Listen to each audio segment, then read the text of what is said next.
It's a little after 1:30 and I just decided I'm gonna hike down into the Grand Canyon and spend the night. Tonight. Hey, I'm Maddie. I live in a converted minivan and I'm on a mission to go to all 50 states to explore nature and drink a local beer. You're just in time to join me on my Arizona adventure in the Grand Canyon.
I finally got to the trailhead around 4:30, but my phone that I record on said it was out of storage.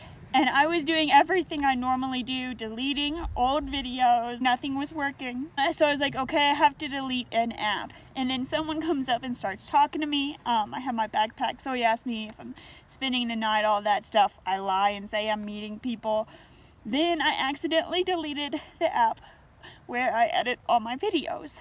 And I've been working on a Patreon video about driving across Texas for several days, but you can't save it until it's a finished product because otherwise it's just like a bunch of pieces, and by saving it you're like gluing it together. But now I deleted the app and it did that thing where it said, "Are you sure? All data will be lost."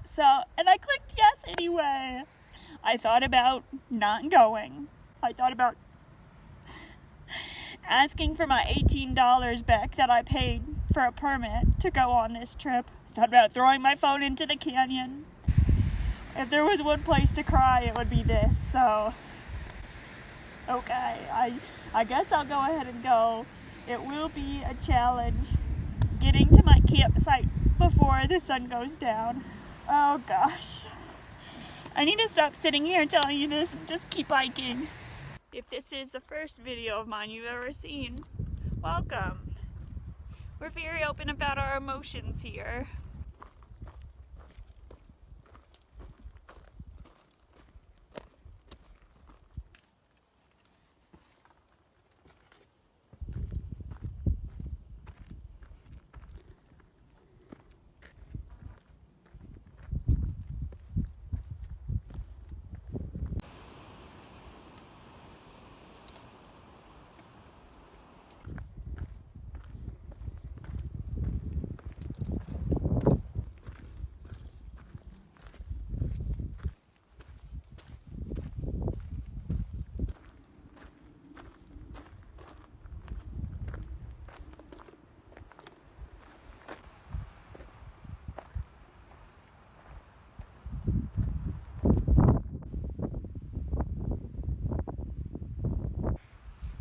I chose the least windy location to have this conversation, so hopefully it's not too bad for you. The hike down, I was pretty much in a bad mood the whole time, honestly.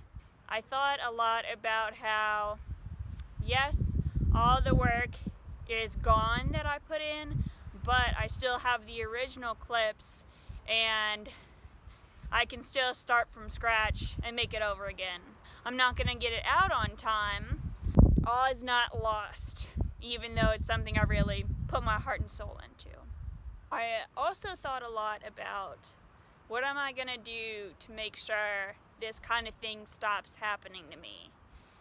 And at first I was like, well, I just need more money. If I had more money, then I could buy better camera equipment. I could buy a real camera with an SD card, and if I had a laptop that I knew how to work, that I could store the pictures or the videos on the laptop.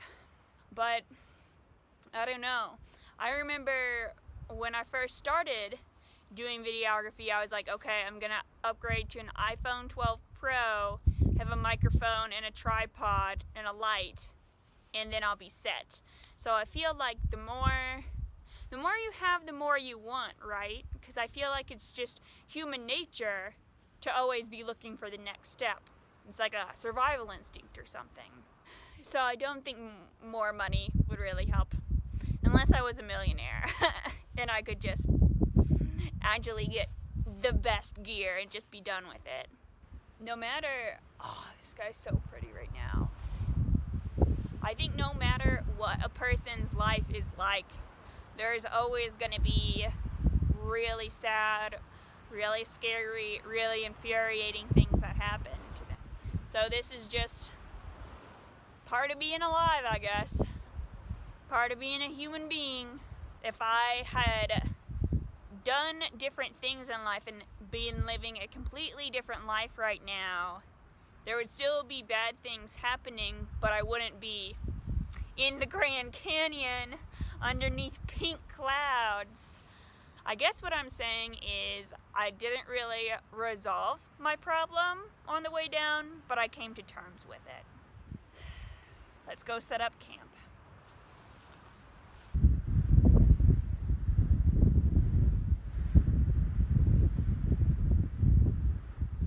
This is my phone that I use every day to film most things.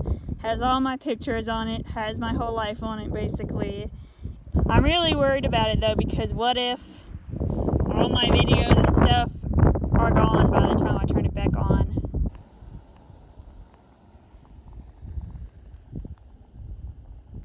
Another reason I'm really bummed out not to have my real phone is because since it's newer, it can take pictures of the night sky, and man, it was so beautiful just now. There was a crescent moon, and you could see the rock formation standing out against the sky. It's a little bit cloudy, but as the clouds move, you can see more and more stars come out. It was so cool. And there's just one little cricket chirping in the distance. It was such a cool moment. Now, I don't really know what to do. I gotta start this story with some backstory, okay? So, my whole life I've had trouble falling asleep, just turning my brain off at the end of the day. When I was a teenager and even an older kid, I remember thinking, I wish I was still young enough to have someone just sit next to me and read bedtime stories, so I could get my mind focused on the story and not necessarily, what am I gonna do tomorrow? When they came out with having Netflix on your phone, and then a few years later I found out what podcasts were, and there are podcasts that tell stories. It's been a miracle always having something to listen to help fall asleep to. I always have stuff downloaded on my phone, especially for camping trips, because it's so nice to not be thinking, here I am, a lone person in a cloth tent. I just try to focus on the story, not how potentially dangerous the situation I'm in could be. And I don't have that. Really nervous about tonight, how well I'm gonna sleep, if I'm even gonna be able to fall asleep. I don't know.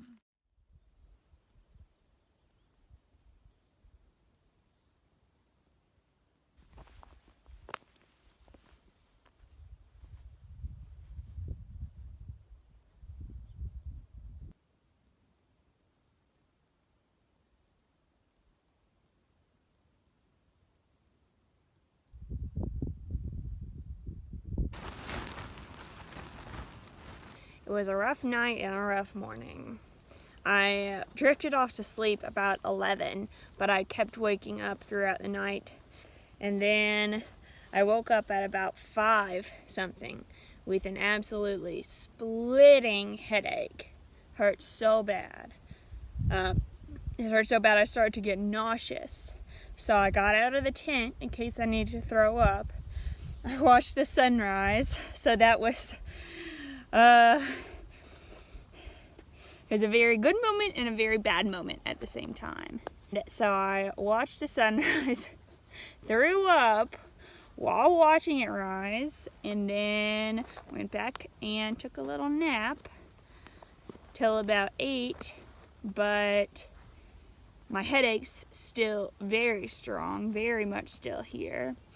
I could just be dehydrated. I thought I drank enough water, but it's the Grand Canyon. So I'm gonna go out of my way to get more water before I hike back up. I'm leaving my stuff here while I go fill up at the creek. My water bladder leaked all over everything again. Love it when it does that. So funny. And there's also these green rocks here that are really pretty.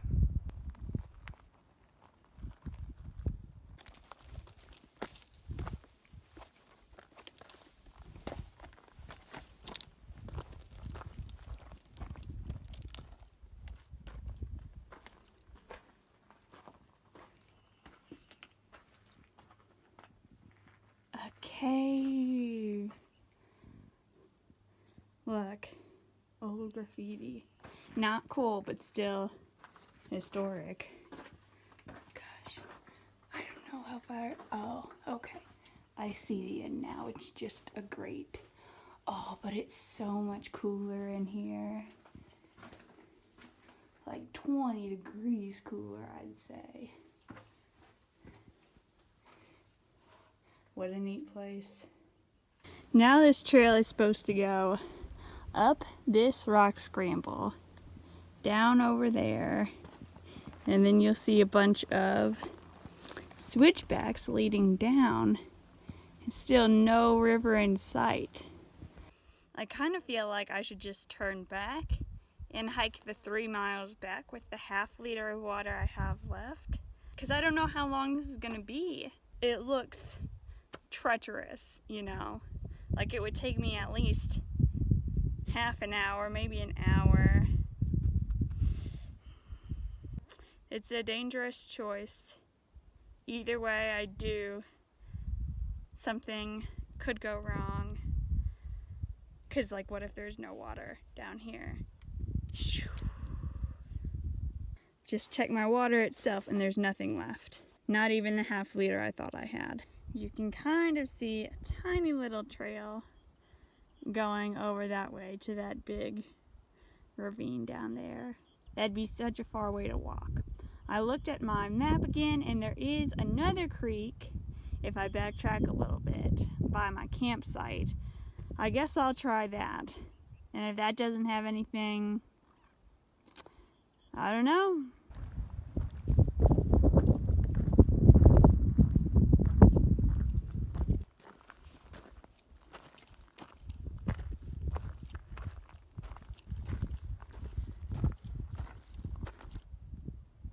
There is nothing in this creek bed. My head hurts so bad. I really wish I would have just tried to hike the 3 miles back to camp without any water. When I get to the water, wherever it is, I'll have hiked 1.5 miles. That would be halfway to back up the hill if I had just gone. But I was worried about getting seriously injured or dying. If that happened, then people would be like, I told you so. Told you not to go on adventures by yourself. So I had to prove them right and not die.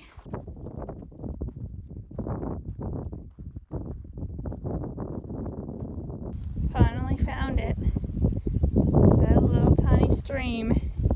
I've been walking for an hour to get down here.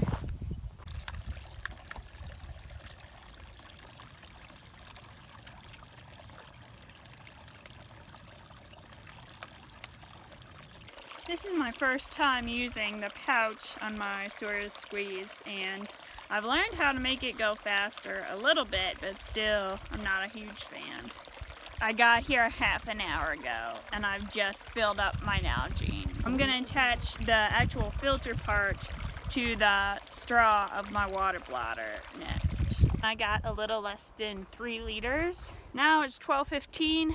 I'm gonna try to hurry back to my stuff because I'm getting hungry. This isn't that fun.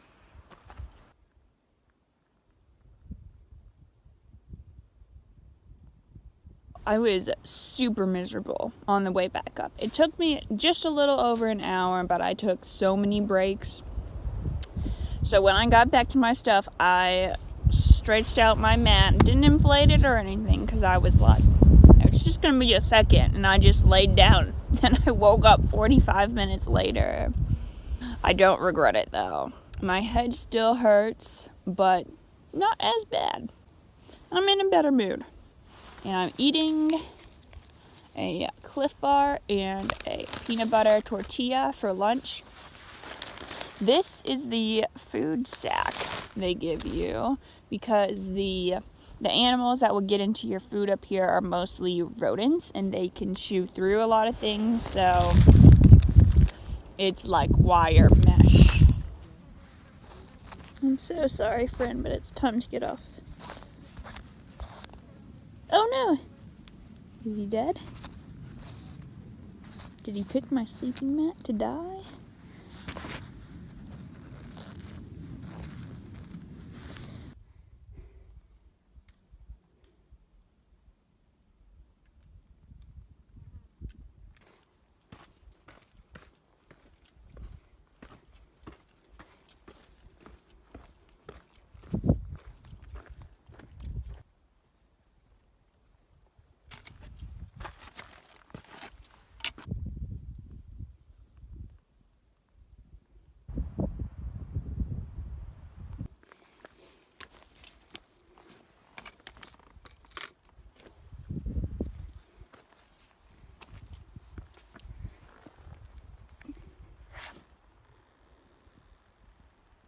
I'm an hour in now, and that was always my plan, to take a break an hour in.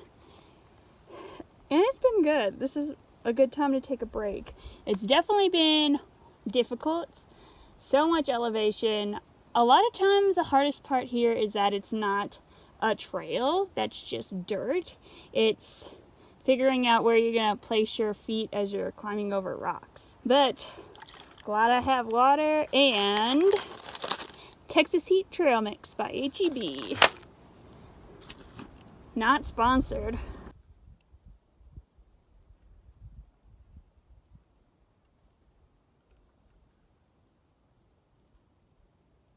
From the very beginning of the road trip, I was like, man, when I'm in the Grand Canyon, that place is so cool. I really want to do something really epic.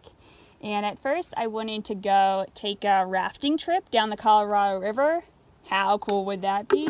But then when I looked it up, it was $1,000, like at the least. So, yep, that's not happening. Anyway, plan B was to hike the rim to rim trail. North rim to south rim of the Grand Canyon. First, I misunderstood the permit situation online, and second, the north rim is actually closed, so couldn't do that anyway. So I asked the park ranger, I went to the backcountry office and I was like, okay, what else can I do, if anything? He was like, what's your goal? And I was just like, I just want to be proud of myself, you know? And looking at this, I definitely am. Shout out to my legs. But anyway, back to the story. The park ranger, okay. Another deviation from the story, but it's fast, I promise. Me and the park ranger I was talking to grew up in the same neighborhood. Isn't that weird? He was like, where are you from? And I was like, Kentucky. And he was like, where? Oh, me too, where? And I was like, Louisville. And he was like, oh, that's cool. I actually grew up, blah, blah, blah. And I was like, no way. Because I grew up, blah, blah, blah. I could have rode my bike past him as a kid. And now here we are meeting again. Now back to this story. This was really the only route available, going down to Horseshoe Mesa and back up. And he was like, well, nothing's available tomorrow. Can you go tonight? And I was like, yeah, I can throw my stuff. in my bag. And so that's why I was so rushed in the beginning, which really kicked off a spiral of unfortunate events. But it's been okay. Came out on the other side of it.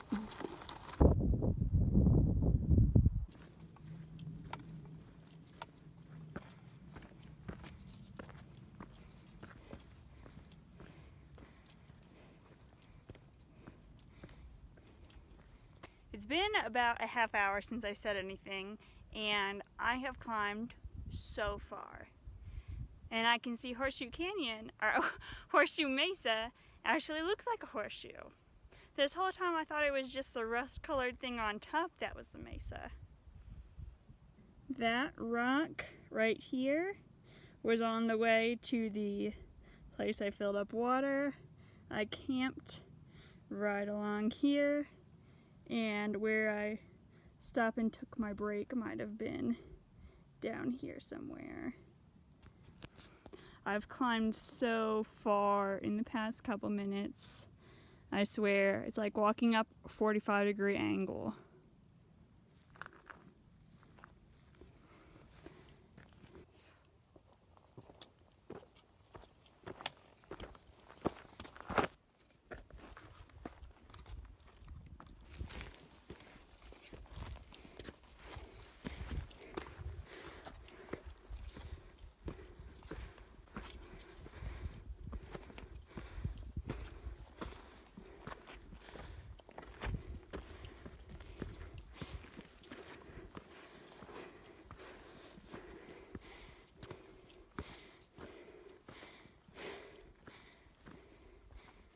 Now I'm on the other side of that ridge line. So last night I was down there somewhere. And I can tell I'm getting close to the top. Because how much more could there be? I'm gonna be walking into the sky soon. I am still not at the top. It's 5:45 now, but I'm just taking a break to look at everywhere I've been. I went down the rock I'm on, down on that ridge that I pointed out earlier, and then I got onto that more orangish rock, then all the way out to Horseshoe Mesa. It's kind of a metaphor, though, if you look at it like that, because this morning Horseshoe Mesa was huge to me, and now I'm farther away and it's smaller, just like your problems are huge to you in the moment, but then as time passes, you know, they seem further away. Also, it's just one rock formation in a bunch of other rock formations. Like, a problem is a part of life in a bunch of other parts of life.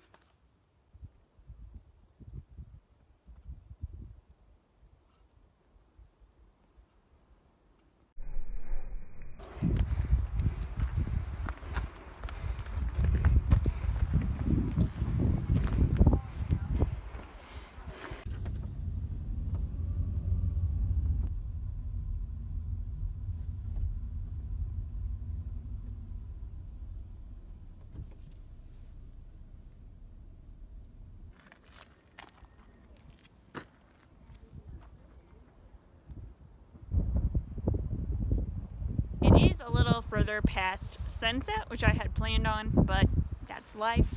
And I'm really excited because I get to try Grand Canyon Brewing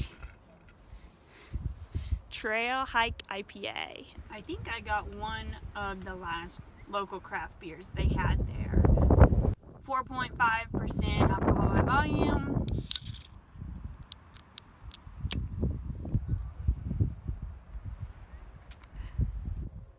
It hit the spot. It was very hoppy, made me feel very adventurous. Well, I guess that's not a very specific way to describe beer, but it was a cool moment. So hoppy, so cold, and just perfect looking at the Grand Canyon.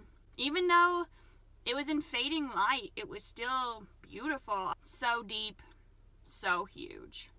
Now, I have to navigate my life without a phone. It's gonna be a challenge.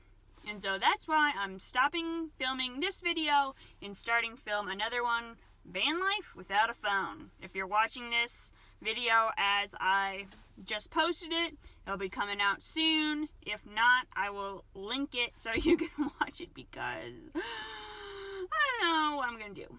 The adventure continues even though we're back in society. Thank you for watching. See ya.